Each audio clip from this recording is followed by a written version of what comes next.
সুপ্রিয় শিক্ষার্থীবৃন্দ, আমরা করব জয় একদিন ও ডিপিন বাই হার্ট এই প্রত্যয় নিয়ে আজ আমরা সেশন শুরু করছি।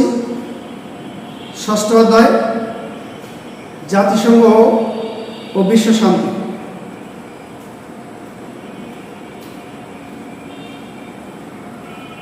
আমি কুবের চন্দ্র মণ্ডল, প্রভাষক, ইতিহাস বিভাগ, মংলা সরকারি কলেজ, মংলা, বাগেরহাট। ইতিহাস দ্বিতীয় পত্র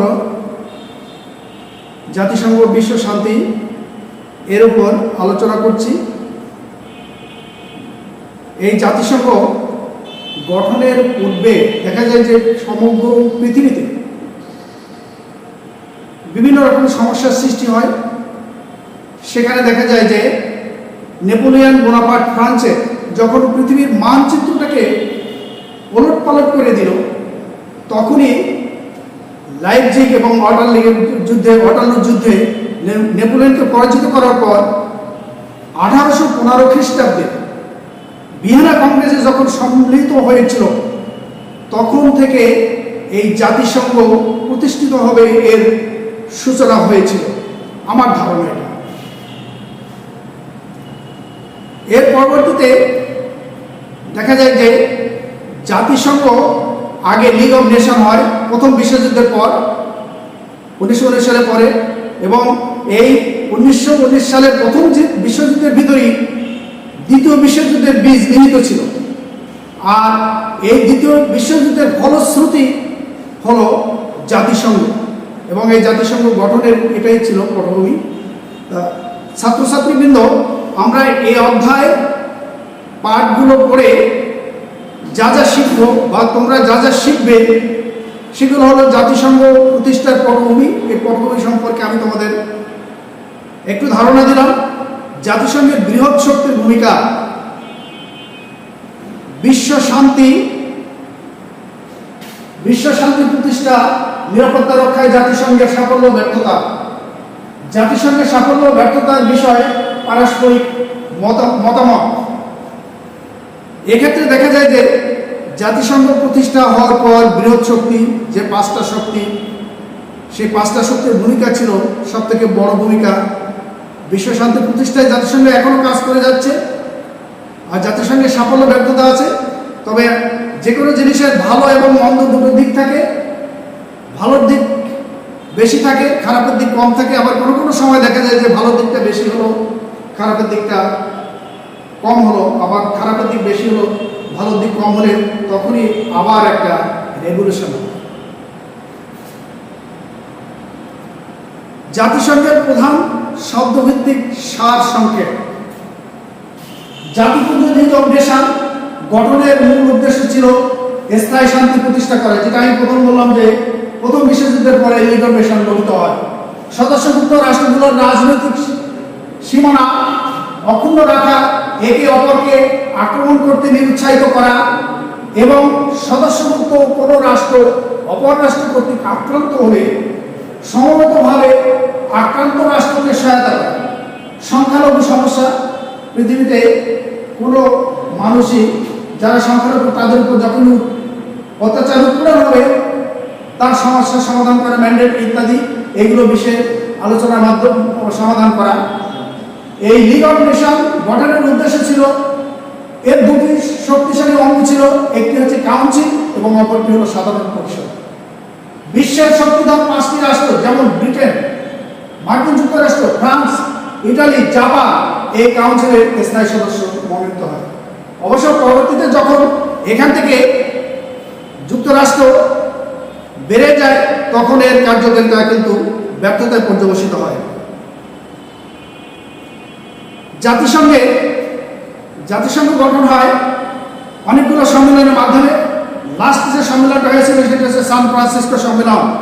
সেই সম্মেলনের পর জাতিসংঘ প্রতিষ্ঠা হয়, এবং জাতিসংঘ প্রতিষ্ঠা লগ্নে 50টি দেশের প্রতিনিধি সেখানে উপস্থিত ছিল। এই 50টি দেশ প্রতিনিধিরা সম্মতি দেয়। একটা দেশ অনুপস্থিত থেকে সম্মতি দিয়েছিল, সেটা হচ্ছে পোল্যান্ড। এই নিয়ে 51টি দেশ প্রথম জাতিসংঘের প্রতিষ্ঠা লগ্নে, জন্মলগ্নে সদস্যভুক্ত রাষ্ট্র ছিল, দেশ ছিল।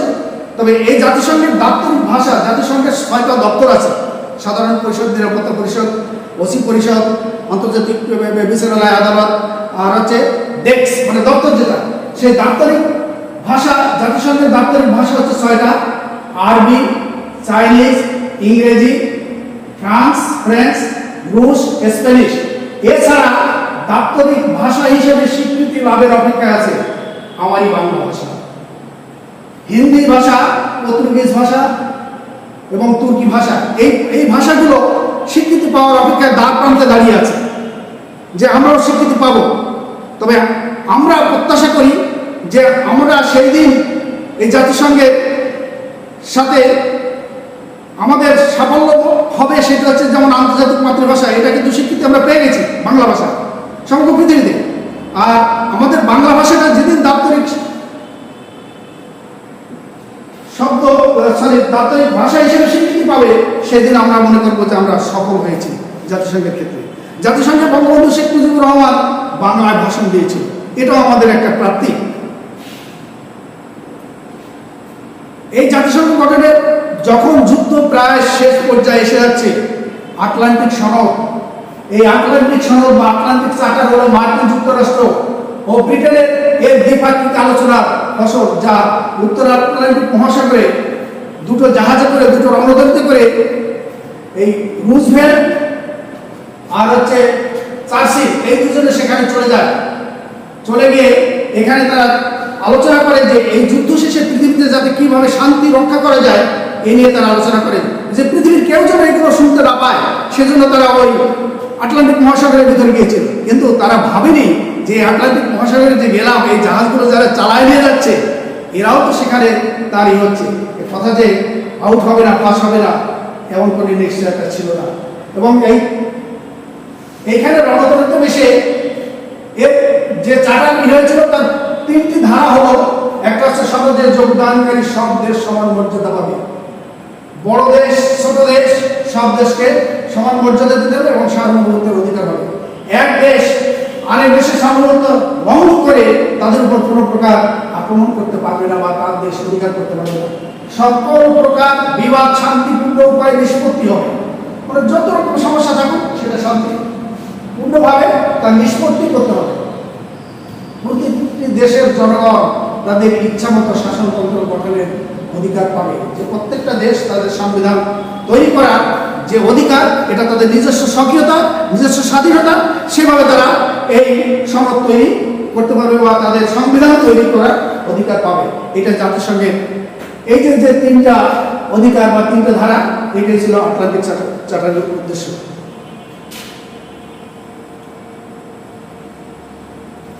আমি আগেই বলেছি যে বেশ কয়েকটা সম্মেলনের পর জাতিসংঘ প্রতিষ্ঠা হয়। ওয়াশিংটন সম্মেলন 1942 সালের জানুয়ারি মাসে মার্কিন যুক্তরাষ্ট্রের ওয়াশিংটন অনুষ্ঠিত হয়। সম্মেলনে মার্কিন যুক্তরাষ্ট্র, ব্রিটেন, চীন ও সোভিয়েত ইউনিয়ন যে ইউনাইটেড নেশন ডিক্লারেশন এর স্বাক্ষর করে, তাতে আটলান্টিক চার্টার অনুমোদন দেওয়া হয়। পরবর্তীতে আরও 22টি দেশের অনুমোদন দেয়। এই সম্মেলনের প্রথম ইউনাইটেড নেশনস শব্দটি যিনি ব্যবহার করেছিলেন তিনি হচ্ছে মার্কিন প্রেসিডেন্ট রুজভেল্ট এবং ব্রিটিশ প্রধানমন্ত্রী চার্চিল। এরা 3বার মিলিত হয়ে এই নামকরণটা করেছিল। এরপর মস্কো সম্মেলন, রাশিয়ার মস্কোতে যে সম্মেলনটা হয়েছিল, সেই সম্মেলনটা হয়েছিল 1943 সালে 18 থেকে 30 অক্টোবর এ সম্মেলন অনুষ্ঠিত হয়। এ সম্মেলনে ব্রিটেন, মার্কিন যুক্তরাষ্ট্র, রাশিয়া ও চীনের পররাষ্ট্রমন্ত্রীরা একটি যৌথ ইশতেহার প্রকাশ করে। মার্কিন যুক্তরাষ্ট্রের সেক্রেটারি অফ স্টেট কর্নেল হাল, ব্রিটেনের পররাষ্ট্রমন্ত্রী অ্যান্টনি এডেন, রাশিয়ার পররাষ্ট্রমন্ত্রী ভি ম্যালোটভ এবং মস্কো চীনের রাষ্ট্রদূত কুপিং সাং দেশের পক্ষে ইশতেহারে স্বাক্ষর করে। ইশতেহারের চতুর্থ অনুচ্ছেদে বলা হয়, আন্তর্জাতিক শান্তি ও নিরাপত্তা রক্ষার জন্য ক্ষুদ্র ও বৃহৎ শান্তিপ্রিয় রাষ্ট্রগুলোর সার্বভৌমিকতা ও সমতার ভিত্তিতে একটি আন্তর্জাতিক প্রতিষ্ঠানের স্থাপনের প্রয়োজনীয়তা এর 4 শক্তি স্বীকার করেছে। এই ঘোষণার মাধ্যমে মিত্রপক্ষের প্রধান চার শক্তি একটি আন্তর্জাতিক সংস্থা গঠনের ব্যাপারে ঐকমত প্রকাশ করে। এখানে দেখা যায় যে দ্বিতীয় বিশ্বযুদ্ধ হিটলার এবং মুসোলিনির সাথে হয়েছিল এবং তারই পরিপ্রেক্ষিতে হিটলার এবং মুসোলিনি ছিল আগ্রাসী নীতি ছিল তাদের, সেই নীতির পরিবর্তে এই মস্কো সম্মেলনে এ সম্পর্কে আলোচনা হয় এবং যাতে পৃথিবীতে আর যুদ্ধ নয় শান্তি, এই নীতিতে বিশ্বাসী হয়ে তারা এই বিশ্ব শান্তি প্রতিষ্ঠায় অগ্রণী ভূমিকা রেখেছিল।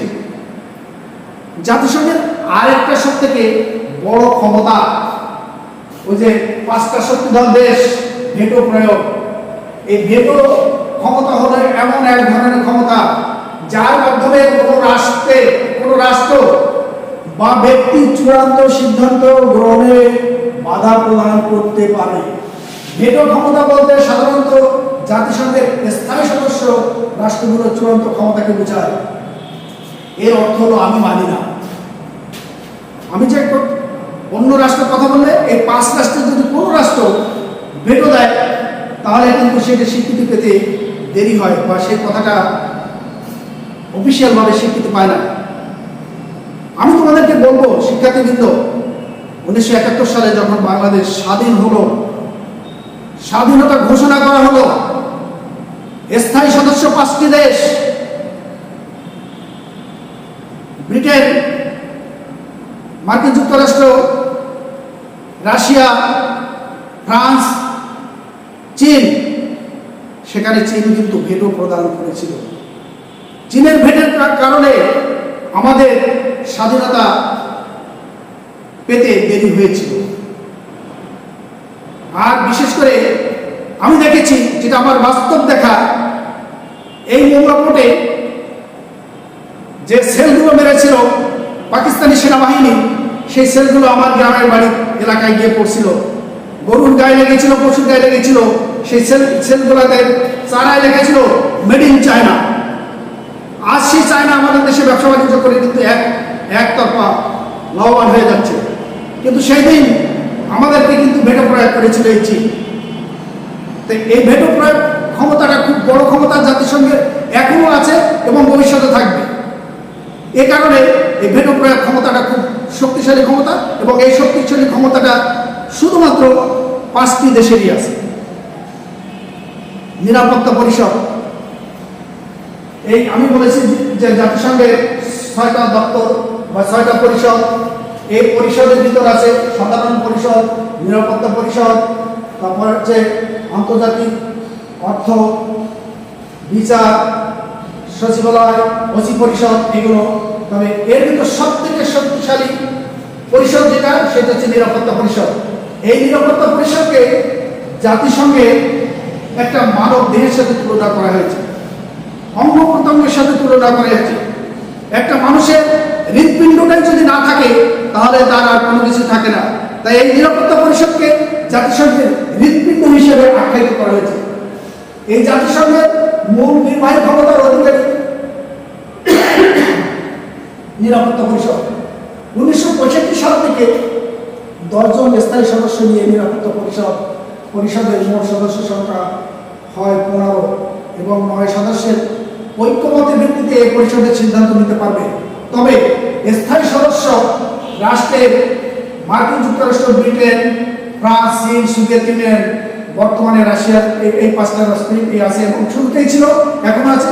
যে কোনো একটি রাষ্ট্র ভেটো দিলে কোনো প্রস্তাব গ্রহণ করা যায় না। যে কথা আমি পূর্বেই তোমাদের বলেছি যে ভেটোটা কি এবং ভেটোটা কত শক্তিশালী ক্ষমতা। এই জাতিসংঘের সেই নিরাপত্তা পরিষদের এই বৈঠক এখানে হচ্ছে। এই জাতিসংঘের হেড অফিস হচ্ছে নিউ ইয়র্কে, যুক্তরাষ্ট্রের নিউ ইয়র্কে। এ পর্যন্ত জাতিসংঘ প্রতিষ্ঠার পর দায়িত্বপ্রাপ্ত মহাসচিবদের নাম এখানে নিয়ে এনেছি। প্রথম হচ্ছে টিম ভেরি, প্রথম যিনি মহাসচিব ছিলেন, জাতিসংঘের মহাসচিব, উনি ছিলেন নরওয়ে। 2 ফেব্রুয়ারি থেকে 1947 সাল থেকে 10 নভেম্বর 1952 সাল পর্যন্ত ইনি হচ্ছেন জাতিসংঘের প্রথম মহাসচিব। দ্বিতীয় যিনি ছিলেন দা হেমার্শোল্ড, সুইডেনের। সময়টায় এই যে 1953 থেকে 1961, উত্থান মিয়ানমারের 1961 থেকে 1972। আমাদের দেশ যখন স্বাধীনতা লাভ করে তখন কিন্তু এই জাতিসংঘের মহাসচিব ছিলেন এই উত্থান, এই মিয়ানমারের। ইনি কিন্তু বাংলাদেশের পক্ষে বা বাংলাদেশকে স্বীকৃতি দেওয়ার পক্ষে অনেক অবদান রেখেছিলেন, অনেক চেষ্টা করেছিলেন যে যাতে বাংলাদেশও স্বীকৃতি পায়, এবং তারই প্রচেষ্টায় বাংলাদেশ জাতিসংঘের স্বীকৃতি পেয়েছিল। এরপর আছে উইনহেইম, অস্ট্রিয়া 1972 থেকে 1982 সাল পর্যন্ত। জেভিয়ার পেরেজ দা কুয়েলার, পেরু, তিনি ছিলেন 82 থেকে 1992 পর্যন্ত। ডক্টর বুট্রোস ঘালি, মিশরে 1952 থেকে 1997 সাল পর্যন্ত। কোফি আনান, ঘানা, ইনি ছিলেন 1997 থেকে 2007 সাল পর্যন্ত। বান কি মুন, দক্ষিণ কোরিয়া, 2007 থেকে 2016 পর্যন্ত। বর্তমানে যিনি জাতিসংঘের প্রেসিডেন্ট মহাসচিব আছেন তিনি হচ্ছে অ্যান্টনি গুতেরেস, পর্তুগালের। বর্তমানে উনি আছেন 2017 সাল থেকে। এই পর্তুগিজ জাতি আমাদের দেশে কিন্তু প্রথম বাণিজ্য করতে এসেছিল। প্রথম পার্টে তোমরা দেখেছো এবং পড়েছো যে সেখানে ভাস্কো দা গামা, উনি কিন্তু সেই উত্তর মহাসাগরিক হয়ে এই ভারত উপমহাদেশে বাণিজ্য করতে এসেছিল। এখন বর্তমানে যিনি আছেন তিনি সেই পর্তুগালের অধিবাসী অ্যান্টনি গুতেরেস। জাতিসংঘের সাফল্য ব্যর্থতা আছে, তবে জাতিসংঘের যে সকল সাফল্য, সেই সাফল্যগুলো সম্পর্কে আমি তোমাদের একটু বলবো। জাতিসংঘের সাফল্যসমূহ: আন্তর্জাতিক শান্তি ও নিরাপত্তা রক্ষা। বর্তমানে জাতিসংঘ 55টি দেশে শান্তিরক্ষার কার্যক্রম করে যাচ্ছে। 15টি শান্তিরক্ষা বাহিনী বিভিন্ন দেশে কার্যক্রম রয়েছে। এছাড়া জাতিসংঘ বড় বড় সমস্যার সমাধান করেছে। সুয়েজ সংকট, সুয়েজকালের যে সংকটটা ছিল সেটা সমাধান করতে তারা পেরেছে।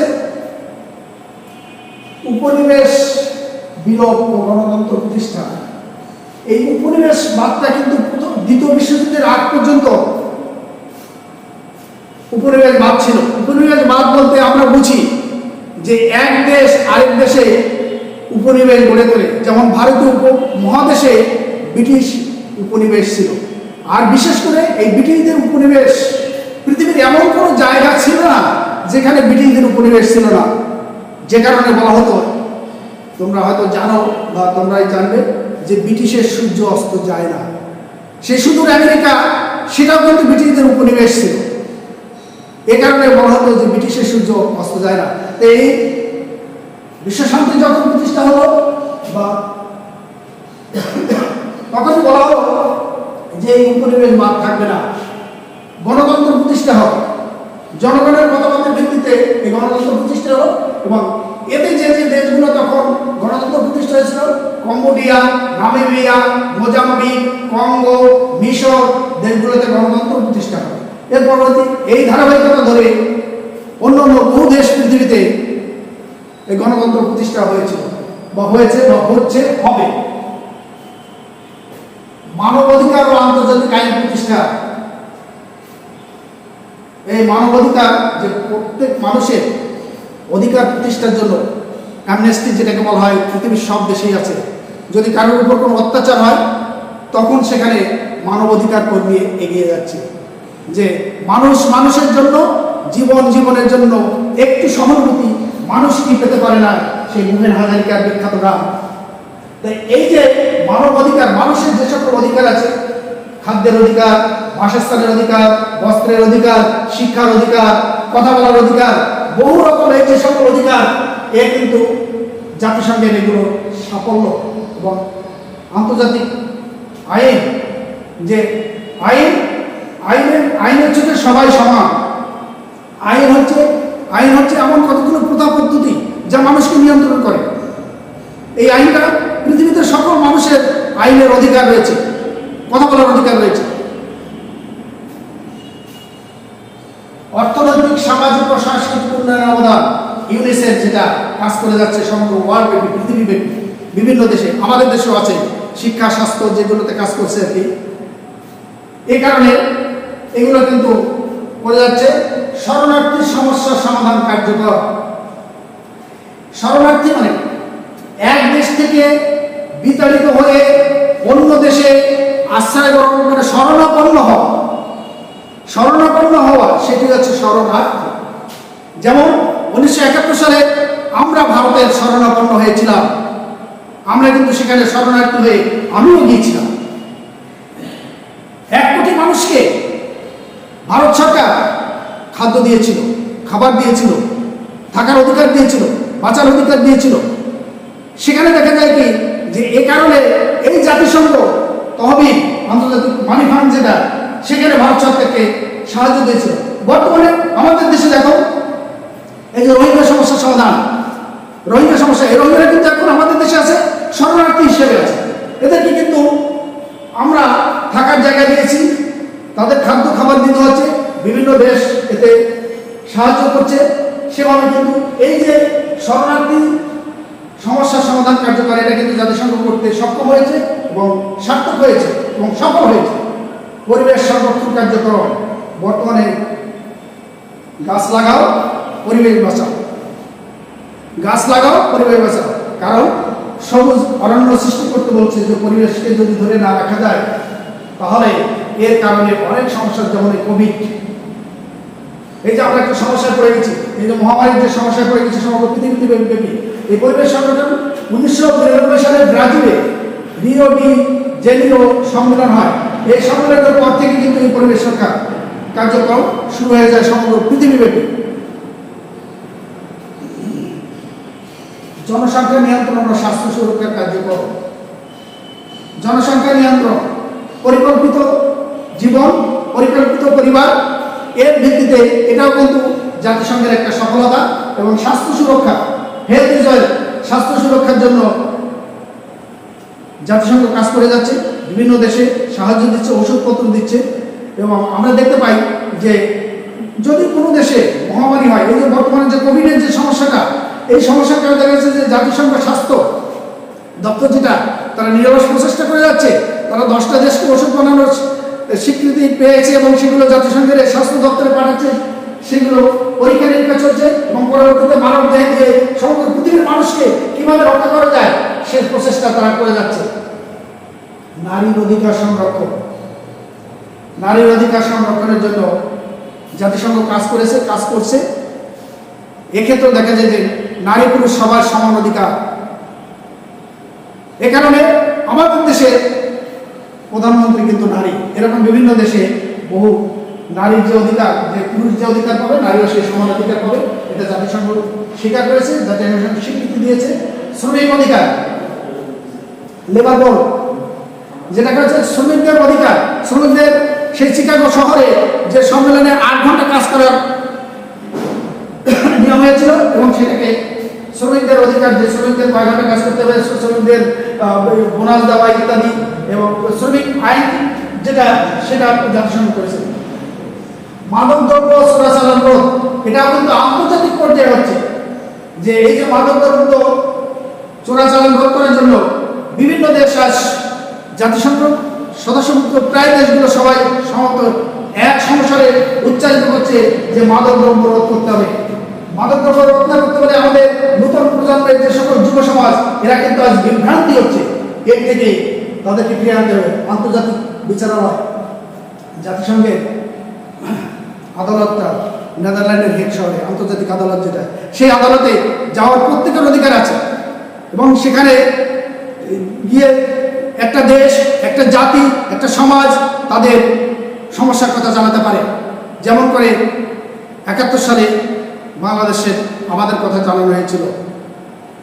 এই যে রোহিঙ্গাদের সমস্যা, এটাও কিন্তু এক পর্যায়ে চলে গেছে সেখানে। কি পরমাণু অস্ত্র বিস্তারক, এই পরমাণু শক্তিধর দেশ, তারা যাতে এই পরমাণুটা বিস্ফোরিত না করে সেজন্য বলছে যে পরমাণু অস্ত্র রোধ করতে হবে। শক্তিধর 5টি দেশ, প্রত্যেকেরই পরমাণু আছে, অস্ত্র আছে, বহু দেশের আছে, তা বলছে যে এটা রোধ করতে হবে। এর যদি রোধ না করা যায় তাহলে বিশ্বের শান্তি প্রতিষ্ঠা করা সম্ভব নয়। আন্তর্জাতিক বাণিজ্য সমস্যার সমাধান, ওয়ার্ল্ড ট্রেড যেটাকে বলা হয়, আন্তর্জাতিক বাণিজ্য আইন, ভাই এটা এখন কিন্তু বাণিজ্য আইন এক দেশের সাথে বাণিজ্য চুক্তি হচ্ছে, আরেক দেশের সাথে বাণিজ্য চুক্তি হচ্ছে, এগুলো হচ্ছে জাতিসংঘের সাফল্যসমূহ। তবে ব্যর্থতা সম্পর্কে আজকে আমি বেশি বলবো না, আমি শুধু একটা জাতিসংঘের ব্যর্থতার ভিতরে একটা পড়ে ভিয়েতনাম ট্র্যাজেডি। এই ভিয়েতনাম ট্র্যাজেডি 1965 সালে মার্কিন যুক্তরাষ্ট্র ভিয়েতনামে আগ্রাসন চালালে প্রায় 10 বছর সেখানে লড়াই চলে, 10 বছর লড়াই চলে, এতে প্রায় 20 লাখেরও বেশি ভিয়েতনামি এবং 58,000-এর মতো মার্কিন সৈন্য নিহত হয়। জাতিসংঘের আগ্রাসনের বিরুদ্ধে কোনো কার্যকর ভূমিকা দিতে পারেনি, কারণ ওখানে বড় দাদা ছিল, আমেরিকা বড় দাদাগিরি খোলাইছিল, যে কারণে তার ভিতর থেকে কথা বলেও কেউ টিকে থাকতে পারেনি। কিন্তু পরবর্তীতে সেই ভিয়েতনাম স্বাধীন হয়ে গেছে, সেই ভিয়েতনাম থেকে মার্কিন আগ্রাসন চলে গেছে এবং তারা কিন্তু স্বাধীন হয়েছে। জাতিসংঘের আরো অনেকগুলো ব্যর্থতা আছে, যেগুলো আমি তোমাদের আগামী ক্লাসে আলোচনা করব। যে দেখা যাচ্ছে যে যেমন নরিয়েগারে এক দেশ তুলে নিয়ে গেছিল, এক দেশের একজন প্রেসিডেন্টকে তুলে নিয়ে গেছিল।